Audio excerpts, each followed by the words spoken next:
RAMCCALL here, back at you with another update for September of 2022. If you want the short version, I made about $3,000, give or take, in monthly revenue, and the monthly page views went from about 204,000 to about like 115, 120,000 from the month of August to the month of September of 2022. And so I'm actually going to be doing something a little bit different on these updates. And number one is I'm going to be showing some bar charts sort of depicting the overall revenue and page views for each of the articles or for each of the websites and the overall portfolio. But I'm also going to be sort of showing you a different strategy that I'm taking in terms of identifying the revenue per post on a portfolio basis and on a website basis. And so getting into it, the portfolio for year to date between both websites, and then I have a third website I added last month to the case study or this little reporting thing right here. You can see very clearly that the portfolio went from year to date like less than 50,000 page views all the way up to over 204,000 page views, and then come September, I think due to the seasonality and some updates, one of the websites got hit by an update, and then one of the websites got hit by seasonality.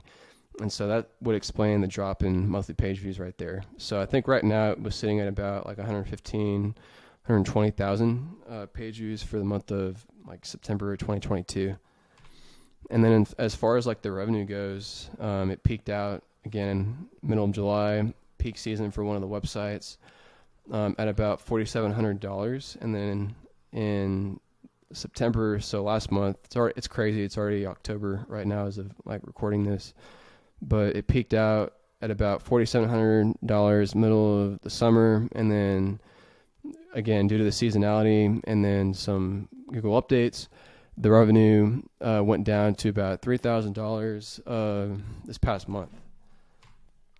And sort of touching on what I briefly mentioned a second ago in terms of like the return on investment for every article you put out on a portfolio wide basis. That means from website 1 and 2, which are the two that are currently monetized. Like, how much am I actually making? Like, what's the value add in terms of revenue on a per post basis? And I think this is actually a really understated metric, because this is like about as concrete as you can get in terms of like how much you're making on a per post basis. I know a lot of people, myself included, will try to calculate how many page views per post you'll get and then apply that to the RPM or how much you're making on a 1,000 visitor basis. But I think that can be kind of misleading, because you could have like an article pulling in like one page view per month, but the RPM could be like 1,000 or like 100 or whatever. And I just don't really think that's very realistic. And you could probably say the same thing about this metric, but I actually like it because right off the bat on a per post basis, you can really start to hone in on, okay, this particular article in this topic is earning on average this amount per post. So if I extrapolate that out, which I'll do at the end of this presentation, I can earn this amount of money. And I think this can be a really eye-opening metric. And so for anyone wondering like how much I'm paying on a per post basis, I'm paying on average no more than about $27.50, so like $28 per post. So basically less than $30 per post. And that's basically a return on investment. Even if it went down to about $1 per post, that's still a 40% return on a yearly basis. And then again, of course, you'd have to kind of consider, okay, well, can any one post bring in like streamlined revenue for at least a year before it's profitable after that point?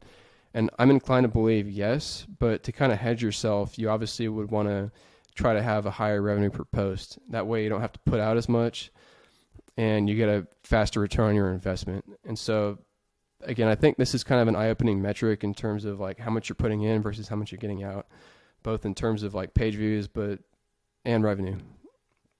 And so essentially what I did was I went through each of my websites that are monetized, website 1 and 2, and I took each of the top level categories, and there's obviously different like subtopics or categories within each of one of these. And even like the lower earning ones, like And the dark blue that I haven't highlighted, it's basically earning like $1 or $2 per post, I think, that I put out. Even within that one, you could definitely find some high earning kind of subtopics. But what I did was just take the overall top level category and kind of figure, okay, how much am I getting a return on my investment on a per article basis? And one of the reasons why I say it's an eye-opening metric is because the light baby blue category right there, $7, $8, $5, $4, that's a category that I just, didn't even really consider to be that important because I was sort of focusing in on page views and all that. And so this really kind of opened my eyes to the fact that if I were to just divert a lot more of my investment into this particular website, into that category on average, and again, it just depends. Like if you add more articles, it will probably decrease, but like at least this way you can like get the highest earning potential out of your website and topics that you're already covering, and use your data from the past and apply that to the future. And so like if you were to basically just take all the funds away from one category that you're putting a lot of money into but may not be as like high earning, and put it into something that's literally earning 4 times as much, then you have to output 4 times as less. And that's a pretty significant factor. And then again, in terms of the revenue per post for website 2, did the same exact thing.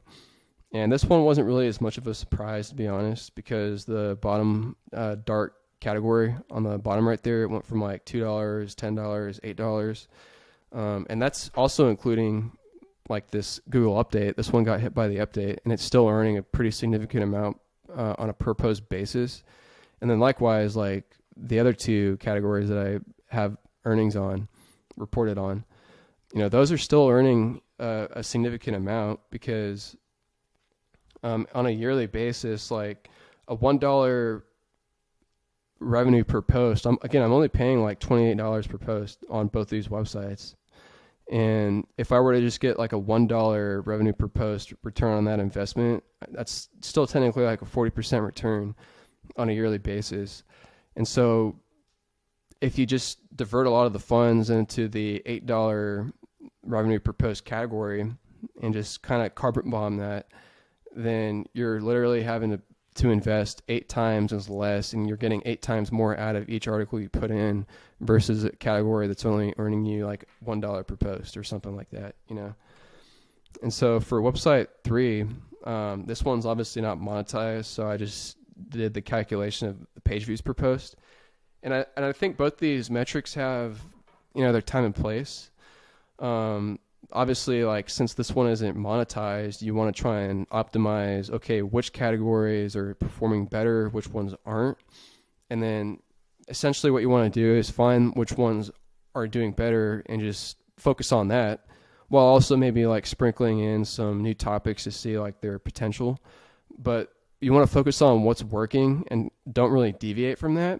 And then what that can do is sort of like help you plan out ahead, say, okay, on average, this category right here that I actually didn't even really pay attention to is earning on average like 253 page views on a monthly basis. So why not just focus on that if your goal is to get it monetized as quickly as possible? And then once it's monetized, go away from the page views per post model or strategy to the revenue per post. And that can really start to skyrocket your earning potential. And so this is kind of like an overview of the website 3 page views per post. Or not, I guess that's wrong, but this is just the monthly page views for website 3. And it's just gone up. Been sort of trickling in articles for it, and these past few months it's been going up. So in September, it went up to a little over 4,200 page views. And so, again, applying this whole like arithmetic to your portfolio, each of your websites, in terms of whether or not they're monetized or whether or not they're not monetized, just kind of taking a look at this. So if you look on the left-hand side of the screen, you take the revenue per post, the current revenue, and then the goal revenue that you want to try and achieve. And then you can also calculate, how many posts you need to publish to be able to hit that. And again, one of the things that I think is really eye-opening is that for website 2 versus website 1, Obviously the revenue per post, let's say you were to take the highest earning category, right? That's $8. And then for website 1, it's about $4 for the previous month. And then you just kind of apply this arithmetic to it.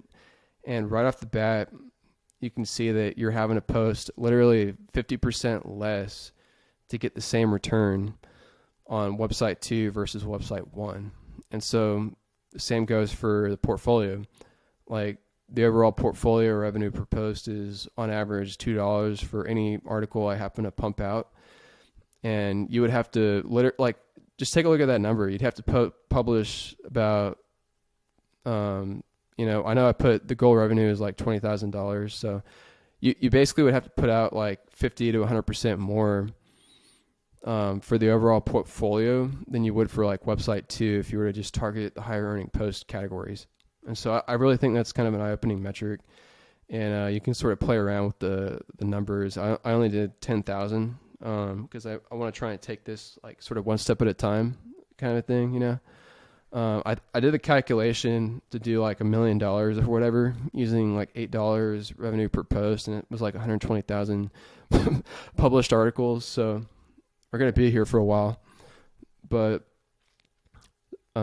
also taking a look at website 3, again, taking like the highest page view earning category and sort of applying that out to the goal. I know that says goal revenue, but that's actually goal page views.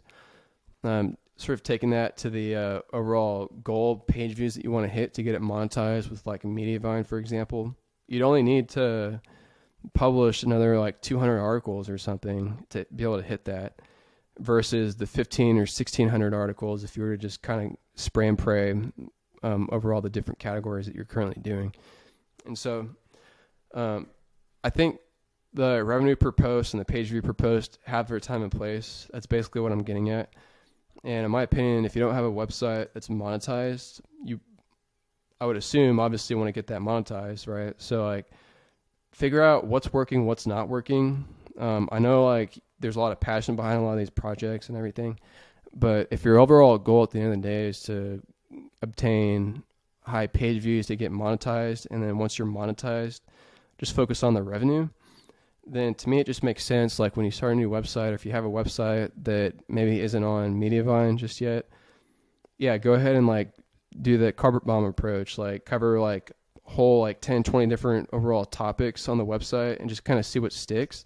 And then once you find something that's within your purview to begin investing more into it, like in the case of website 3, once you find like a topic that's performing well, just focus in on that and just blow that up. And then as you can see, it really helps you hone in on what's working and basically be more efficient with your investment. And then once it is monetized, then you can sort of shift your approach and say, okay, which articles or topics within maybe this overall category or all the categories on my website, which ones are earning me the best return on a per article basis. And then from there, you can start to extrapolate that out and then sort of reap the benefits of being able to invest a lot of money into a particular project and get a higher return on your investment. So anyways, that's about it, guys. Hope you all thought this was sort of insightful. I don't know. I just thought it was cool. Cool little couple of metrics I found from watching some YouTubers on here. But yeah, let me know what y'all think, and I'll catch y'all on the next update. See ya.